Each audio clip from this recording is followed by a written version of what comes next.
Minnesota. This is Christie Thompson with Christie Legal. I'm a divorce and custody mediator and paralegal in Minnesota. And I'm here today with Ann Carter from Summit Mortgage. We had expected more people, but you know what? We are a powerful team of two, and we're going to handle like all sorts of stuff by ourselves. We actually started out doing this Facebook Live event, just the two of us. And so here we are again. Um, we started doing this, I believe it was at the end of March of last year. So, we're going on 13 months, 13 Facebook Live events. So, Anne, why don't you tell us a little bit about yourself and what you do? Okay, thanks. My name is Ann Carter. I am a residential loan officer with Summit Mortgage, NMLS 211972 and 1041 respectively. And what that means is that I help people get financing to purchase a home. And one thing I love about it is that everybody wants to live in a home, and for the people that want to buy, very few can pay cash. So we provide a great opportunity for people, for first-time home buyers and VA and rural development, all sorts of opportunities out there to help people get into a home. And of course, my big love is dogs. So my tagline is putting dogs and kids in yards, one home loan at a time, because I like to have more dogs in the home. Yes. Anne loves dogs. She works for a couple of rescues. What are they called, Anne? I just work for one right now. It's called Fairyland Rescue, and we rescue German Shepherds and Corgis and mixes of each. So kind of like tall and then short and stocky. Oh, right. I would qualify in the short and stocky category. But anyway. Me too. So let me give you folks a rundown of the legal stuff of divorce. So when you're divorcing, the first thing that you folks are going to do is divide the assets. And the rule of thumb is to divide the assets 50-50. That doesn't mean that you take each asset and divide it in half. I found a funny graphic a couple weeks ago where there was a house that looks like it was cut in half, and so the caption read, "Wow, that was a bad divorce." And so we're not going to cut your house in half. What we're going to do is we're going to first find out what all of the marital assets are. And a marital asset is something that you either purchased or accrued during the marriage. Now, you can also have a marital interest in a non-marital home, but that's like another ball of wax that we'll talk about if that applies to you. But so focusing on just things that were purchased during the marriage, we're going to take the value of the home, the vehicles, jewelry, retirement accounts, maybe you guys have a rental property, all of that stuff, and we're going to add together. And then we're going to shoot for each of you walking away with half of the total value. If you folks want to divide the assets in some other way, we can do that as well.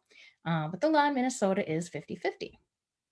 And then after we divide the assets, we need to divide the debts. Sometimes that is the more contentious part. That is because it doesn't matter who created that debt. You are both equally responsible for it because you're married. However, debts are divided by ability to pay. What ability to pay means is how much do each of you earn in relation to the other. So if you have one party who earns $100,000 a year and another party who earns $50,000 a year, guess what? The party who earns $100,000 is going to be paying twice as much of the debt as the other party. You guys can agree to handle the debt in a different way if you would like, but that is the rule of law in Minnesota that unless you guys agree otherwise, that will be followed. And debts include, student loans, credit card debts, car loans, debt consolidation loans, any and all debts. Let me ask you a question. Yeah. When you talk about student loans, if I came into the marriage with student loans in my name, and now I'm leaving the marriage and I don't make as much, would he have to So now if you came into the marriage with student loans and you accrued all of those student loans prior to the marriage, then those are yours and they Okay. remain yours because it was accrued before the marriage. But if people say accrue half of it before the marriage, half of it during the marriage, then you have to pay all of what was before and half, or however the incomes work out, of what was accrued during the marriage. Okay. And Thanks. this is part of why it's really important that you don't try to divorce by yourself. Um, because I do have at least one party a month who contacts me and says, "Oh, we divorced by ourselves last year and it's just blowing up in our faces." And I have to tell them, I only work on joint amicable divorces. So it's no longer in that realm. And now you guys have to hire attorneys to figure this out. So, just a FYI, folks, don't try to do it on your own. Um, Kind of like, don't try to do those fun stunts you see on TV at home. Like, just don't do it because, something that if you worked with me would cost like $1,000 to $2,000 later on, it could cost you 5, 10 plus $1,000. So, and you still wouldn't be divorced. So, um, let's see. So after we have divided the debts, then we are going to decide how you're going to share your children if you have joint children. And, you know, that can be very complicated to decide or very easy to decide. You guys can, 90% of the time, you have joint legal custody. And legal custody means who gets to make decisions about the children, about their medical and dental care, their education, and their religion. And, really the only time a court isn't going to order that it be joint is when the other parent has been extremely abusive and neglectful. So it's probably going to be joint legal. And then there's physical custody, and that is where are the children, on the various days of the week. And there's either joint or sole physical custody. Joint physical custody is when each parent has the kids half the time, hence the word joint. And there are lots of great reasons for that type of custody. Um, and you can do it a lot of different ways. You could do it, Monday, Tuesday, one parent, Wednesday, Thursday, the next, and then Friday through Sunday, each parent every other weekend there. You could do it Monday, Wednesday, Tuesday, Thursday. You could do it 1 week on, 1 week off. That is often hard for young kids to not see their other parent for many days in a row, though. Um, but there's a variety of ways you could do it, and the goal is just for each parent to have the kids about half the time. And then there's sole physical custody, which is actually a misnomer because nobody has, sole or only custody of the kids. So sole physical custody just means that one parent has the kids more time per week than the other one does. And there's lots of, ways for that to work out. The most common is that the non-custodial parent, which is the parent who doesn't have the kids quite as often. The non custodial parent has the kids one day during the week and every other weekend. There's a lot of ways to do it, though. For instance, one of the parents might have moved out of state. And so then that parent gets the kids spring break, 1 month of summer vacation, and half of, winter vacation. We just have to be creative and, figure out what's going to work for everybody involved. And so that is the custody. And then we'll also talk about whether child support is appropriate under the law and, who's going to be having the insurance for the kids and holidays and special occasions and vacation and all sorts of fun things.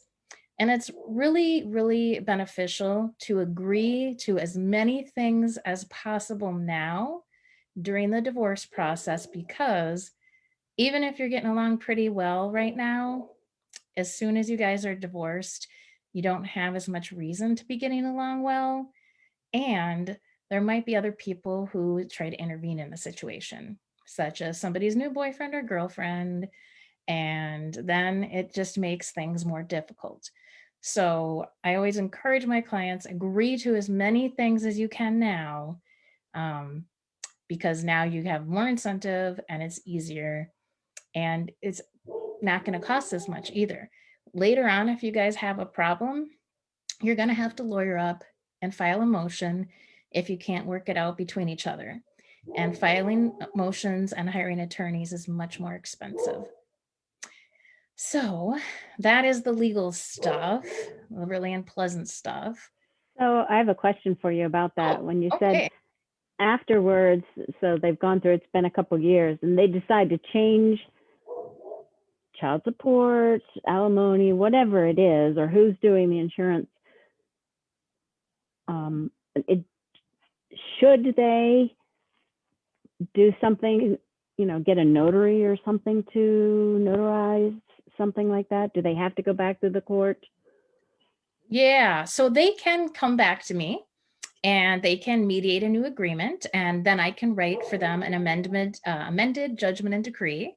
However, like I said, a lot of times people are not working as well with each other post divorce, and they're not able to reach these agreements on their own. I mean, I would love to help people in that way, but it's just considerably less likely post divorce. But I can absolutely do that work for people, though.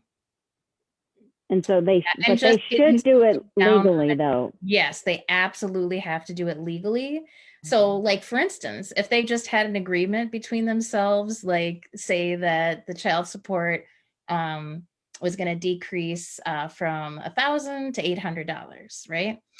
And the person who's receiving those funds could change his or her mind at any time, and then be like, hey, guess what, you owe me like $1,000 now because it's been 5 months, and I really do want that $1,000 a month. Mm-hmm. And because it hasn't been codified into law with an amended judgment and decree, or an amended custody and child support order, it's not actually illegal.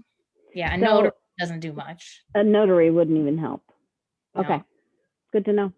Yeah. Not that I'm getting divorced because I'm not married, so don't need it. I'm not either, and hope to never do that. Well, I don't know about getting married, but never divorce. Right, right. And so now Anne handles what is usually a couple's biggest asset. So Anne, first start by telling us, if you could, a little bit about the current real estate market. I've heard it's crazy. It's crazy out there. So one of the things is there just aren't enough houses for the number of people who want to purchase. And you have a lot of people that think they want to move, but they're afraid to put their house on the market because they know it'll sell very quickly. And then they don't know if they'll have any place to go.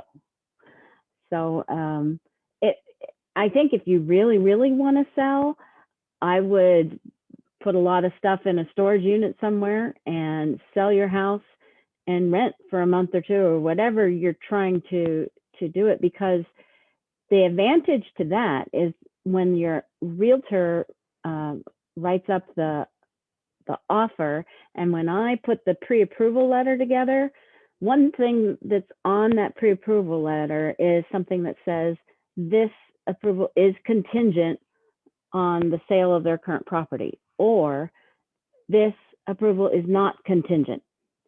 And not contingent means the seller doesn't have to worry, well, what if that falls through? Will mine work out? So that could give you a leg up. So it's not a bad idea to go ahead and sell, stay in a motel, rent, whatever, for a couple of weeks, couple months until you get your place. Occasionally, I know that Melissa, who is usually the realtor on with us, mentioned at our last networking meeting that some sellers are renting the house back to some buyers are renting the house back to the seller so that they have time to buy a house. that makes sense? And actually, I have a client right now who said, yeah, I've got 6 months. And I went, well, what are you paying? Nothing? Really? So that was my first time hearing about it. And then Melissa talked about it in our networking. So that was odd. But let me talk more about if you are leaving a marriage and whether you are working or not. I've seen some couples where the wife is a stay-at-home mom, which is a wonderful role, very important. And they actually don't have any credit in her name.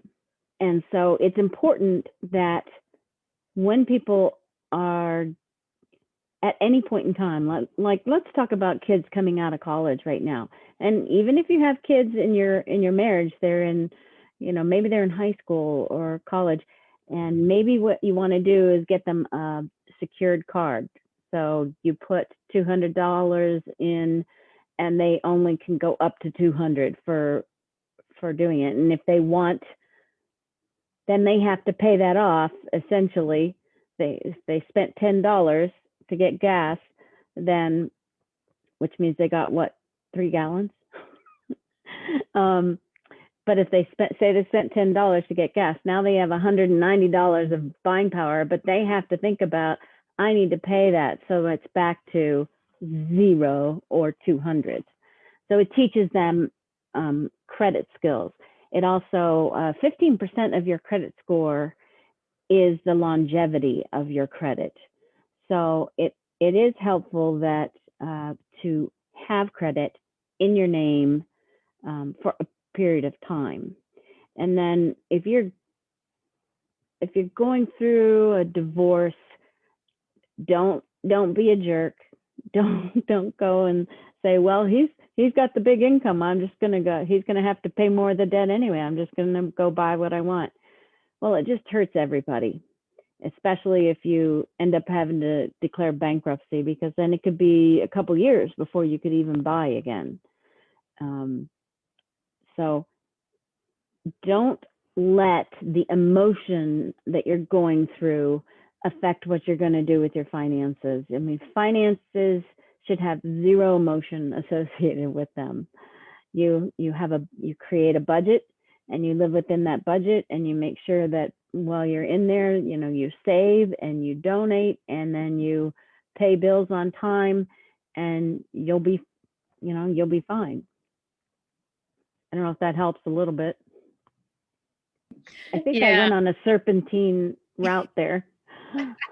That's okay. I was following you on your journey. Could you tell us a little bit about how much the houses are going for now, and what are some strategies for that problem? Okay, so houses are going for quite a bit over asking, 10 to 50,000 over asking price, which is, it's interesting on 2 points. Kind of scary, because if you know you can afford a $250,000 house, does that mean you have to look at a $200,000 house because you need to offer $250,000? You'll have to work with your realtor on that, because if you can afford $250,000, you can't offer $300,000 because you can't afford it. You won't qualify. The other thing is, let's say it's a $250,000 house, and you say, I'm going to buy it for $300,000, and it appraises at $275,000. That means that you have to come in with that extra $25,000 between the appraised value and the sales price in cash, because what the mortgage company will lend on is the lower of the sales price or the appraised value. So just because you can offer $50,000 more doesn't mean that the house will appraise for $50,000 more. So you need to have cash or be able to walk away, which means you might lose your earnest money too. So you want to be careful about that. One of the things, you want to make sure you have really good credit. And if you know that let's say you're a first-time home buyer and you pay $1,200 for rent, and you start talking with me and you find out it's going to cost you, say, $1,500 for the kind of house you want to buy.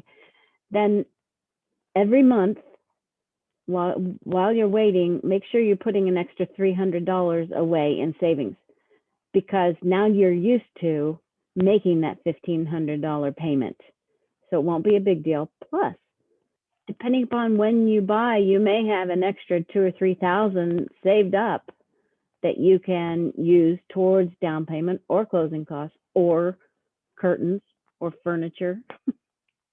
Although I was talking with a client who just bought her first house, and she said, "Oh my gosh, I can't even find furniture. It's taking so long." And I said, she's in her 20s. I said, "Why don't you go to a high-end consignment store? You can find a lot of nice stuff there at pennies on the dollar, and you just throw it in the back of your car and take it home when you got it. And if you want to paint it and make it shabby chic, you can. And as you change, as your lifestyle changes, you can move up and change and let someone else have an early attic house."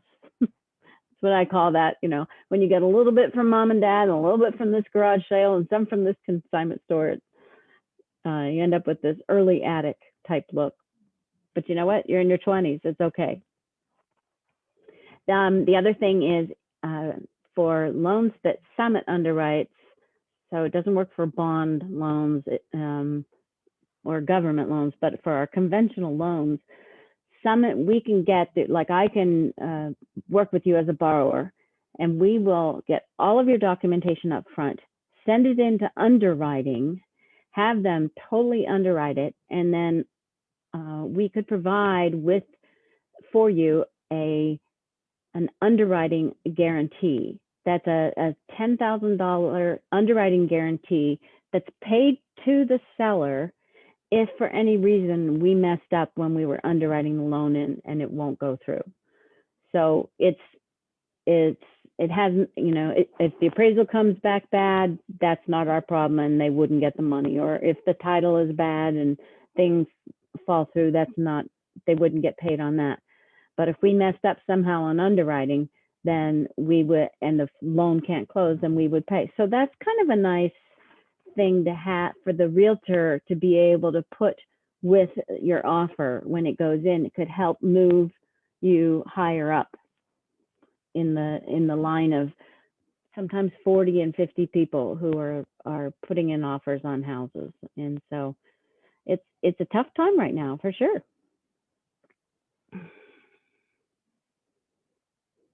Yes, that's definitely what I've been hearing from Melissa and other real estate agents who I work with. And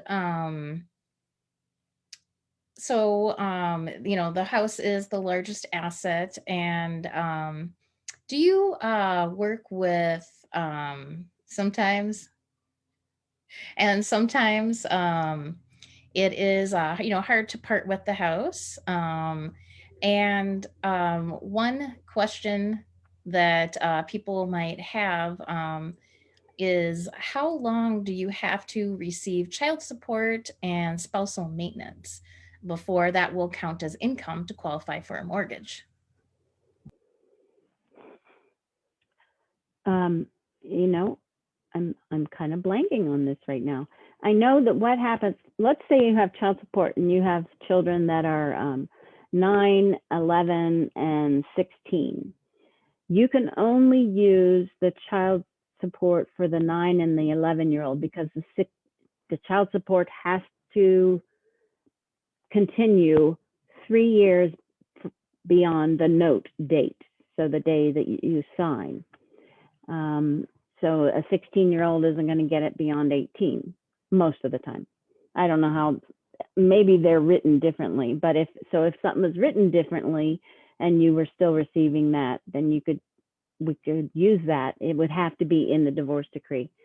I believe we need a full 6 months of receipt of child support or separate maintenance in order to use that as income. And if you're separated, if you can get a legal separation agreement and have something in writing that he or she is paying X amount already.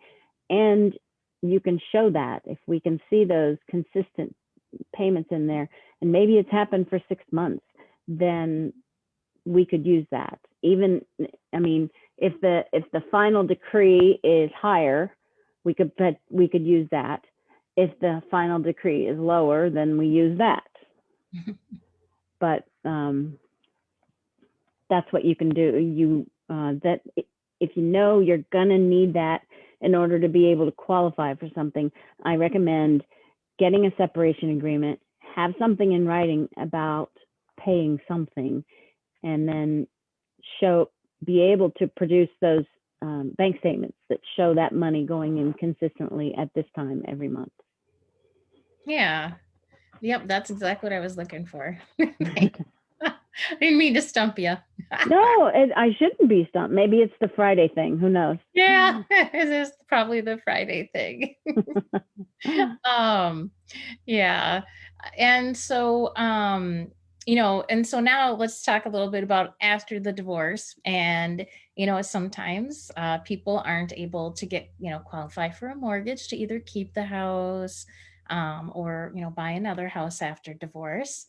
And how do you help people obtain a mortgage, maybe in a year or two? How do you help them realize that dream later on? So one of the things I like to do is send them, it's just a simple Excel spreadsheet that they can use, and they use that to budget. They may or may not be used to budgeting. I think a majority of people are not used to budgeting. And so you need to put everything you spend in there. So even if you buy a bar of soap, you gotta, and the other thing you have to remember, your budget will change every month, because some months you buy the soap and then use it. And then you don't need any soap again for another 6 months because you bought a pack of 6. But everything has to be on there if it's dog food and those things. So you just keep all your receipts and you keep marking those down and putting them in different categories so that you know every month, this is how much I have coming in, this is how much going out. And then you go, oh, wow, wait a minute, I need to change something. And then you just keep tweaking that. And so those are the ways that you can set yourself up to be able to live within your means and to potentially save or to repair your credit, whatever it is. So when you do decide to purchase, you're ready. You know exactly how much this is going to cost. You're used to putting a little extra away, which is good because you're going to need money something's going to mess up. Maybe you've been living in an apartment. Now you need a lawnmower, or you move in and I don't know. It could be that there's a hailstorm after you move in. Now you might be able to claim that on your insurance, but maybe the deductible is $1,000. You need that $1,000. So you always have to have an emergency fund ready. So I think that's the best thing you can do, especially if you're coming out of college, if you're coming out of a marriage. It's better if you can do it in your marriage. Have that nice budget set up and everybody knows what's going on. I'm sorry, I'm kind of thinking through here. It's really important when you're going through the divorce, to pay everything on time. It doesn't matter who's in charge. Both of you check, make sure you pay everything on time. And then when you decide that this is my credit card and that's his credit card, go in, change the password, make sure it's updated so no one can go in and do anything. I had another thought that just flew out my ear. I hate when that happens. The other thing is, you might not be able to afford that house. And with the way things are going today, maybe you can't. So either throw stuff in storage or sell a bunch of stuff and put that money aside. Rent somewhere, although rent is pretty high right now, but rent somewhere and enjoy not having to fix anything. Enjoy being able to call the landlord and say, my dishwasher's broken, and you go to work and you come home and it works. It's really cool. If you get a place with covered a garage underground parking that's heated, that's pretty nice in a Minnesota winter. You get into that 67-degree car. It's not so great when you leave work, but it's okay. You know, it's okay to kind of step back every once in a while and go reevaluate. Okay, what do I really want? Do I want a house with a yard? Do I want a townhouse? And if you want a townhouse, make sure you watch for those HOA fees. They can be killer. Some of them are $800. It's ridiculous. $500 and $800. I think it's more common for the $200 or $300 range, but that's still a used car payment. That's a lot of extra money that goes on top of your payment. So just watch for, there are a lot of little gotchas, and your realtor will help you with all this for sure. But when I'm approving you, I will definitely talk through this with you too. Okay, well, in this area, taxes are high, and here's what the insurance is going to be. And if you're going to go with that, you're having HOA, and that reduces your buying power. So maybe instead of a $250,000 house, now you can only afford a $200,000 house because of that HOA. Lots of teeny tiny gotchas along the way, but that's what we're all here for, isn't it, Christie? To help people so that you don't have to think of everything. We'll think of it. We'll think of those things and talk through that with you. Absolutely. Yep. There's a lot involved in every part of the divorce process, from the legal stuff to the financial stuff, to the emotional stuff. Ben wasn't available today, but his contact information will be in the video. And Ben is a business and life coach, and he helps people, I guess you'd say, move on more effectively after divorce. And he has had not a fun experience when he got divorced many years ago. And so he knows what it's like and knows how he could make it a better process for people who are going through it now. And so, yeah, there are lots of parts of divorce, and I'm sure you feel extremely overwhelmed right now. And there are way too many details for you to handle on your own. And I'll help with legal details, and Anna Melissa can help with the real estate details. And then Angela can help with the financial advising, and Ben can help with the emotional parts. And Patrick helps CYA with insurance. And there's lots of things to handle, but if you just take it one step at a time, then it's going to feel a lot less stressful, and you're going to make sure that things get done properly so that they're not going to bite you in the A part of that CYA later on. And do you have anything else to add, Anne? I don't see any questions in the Facebook Live stream. No, I just wanted to say that all of us, and you too, even though your main business is helping people divorce, it doesn't mean that we want you to have to go through this. So we're sorry that you're having to go through this. And that's all. We're not promoting divorce. We're just saying, if you need help, we're here. Yeah, that's a good point, and thanks. I mean, yeah, even though I do work in divorce law, it's not something I celebrate when people are getting divorced. I had been married for 17 years before my late husband passed. And so yeah, it's not an awesome thing, but it does happen. And when it happens, you have to deal with it, and you have to deal with it in an effective manner, or it could have repercussions for you for the rest of your life. So thanks very much for your time this evening, or whenever you're watching. And we would love for you to contact us for a no cost initial consultation. And I hope you have a great rest of your Friday evening.